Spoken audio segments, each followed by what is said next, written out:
Bičiuliai, 2018 metų Alpina B7, 7 BMW. Pažiūrėkit, 4x4 varikliukas, atgavęs į priekinį dalį. Kaip matot, bumperis. Šitas šonas į dešinę pusę buvo įvažiavęs kažkur tai, bet lonžironai, balkis, viskas stovi tiesiai, neturėtų būti pažeista. Galima atsidaryti, pasižiūrėti šitą garvežį. Sparnas, kapotas. Tokie pažeidimai, slenksčiai karbonas, 360 kameros, didelė panorama,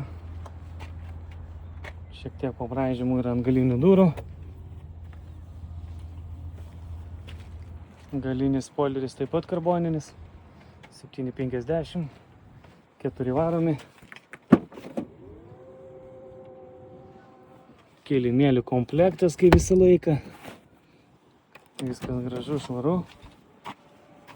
Šonas, bumperis taip pat yra gražiai švariai, nesubraižyta niekas. Parsiduoda draudimo, beveik 65 000 mylių, lapkričio 6 aukcionas. Lendam į vidų pasižiūrėti, o viduj dvelkia prabanga.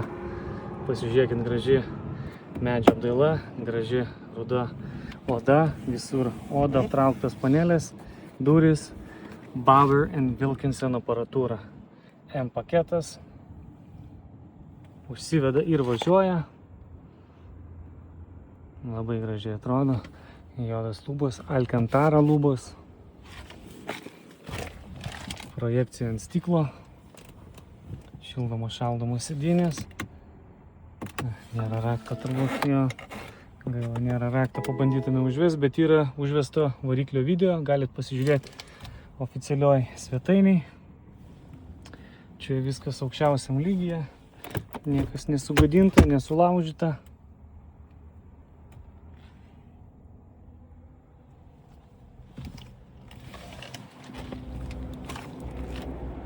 Šitas yra rimtas daiktas, durų pritraukėjai turbūt irgi yra. Taip, durys irgi prisitraukia.